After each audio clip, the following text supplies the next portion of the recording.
ថ្ងៃនេះខ្ញុំមកបង្ហាញពីរបៀបធ្វើលៀសដោយមិនបាច់ហាលដោយគ្រាន់តែបងប្អូនយកលៀសហ្នឹងទៅលាងទឹកឲ្យស្អាតធានាថាមកស្អាតបងប្អូនបន្ទាប់មកបងប្អូនបុកម្ទេសខ្ទឹមជាមួយនឹងអំបិលខ្ទឹមមិនបាច់បកសបកអីបងប្អូនបុកទាំងសបកដើម្បីឲ្យឈ្ងុយហើយបន្ទាប់មកបងប្អូនលាងលៀសស្អាតហើយបងប្អូនយកលៀសហ្នឹងទៅដាក់ក្នុងស្បៃស្អាតមួយទៅចងឲ្យតឹងនិយាយទៅឲ្យតឹងហើយដាំទឹកឲ្យពុះយក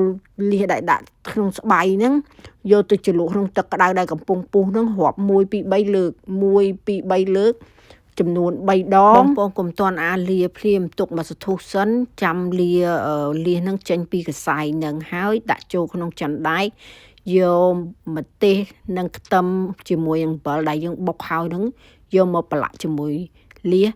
ទុកមួយសធុះទៅហើយទៅបងប្អូនបន្តធ្វើតទៅអស់លៀសដែលបងប្អូនមានអញ្ចឹងណាដូចខ្ញុំអញ្ចឹងខ្ញុំ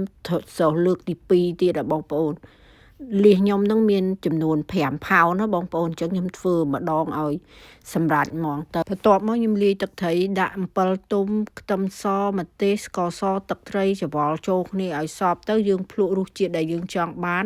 រួចជាការស្រេចហើយបងប្អូន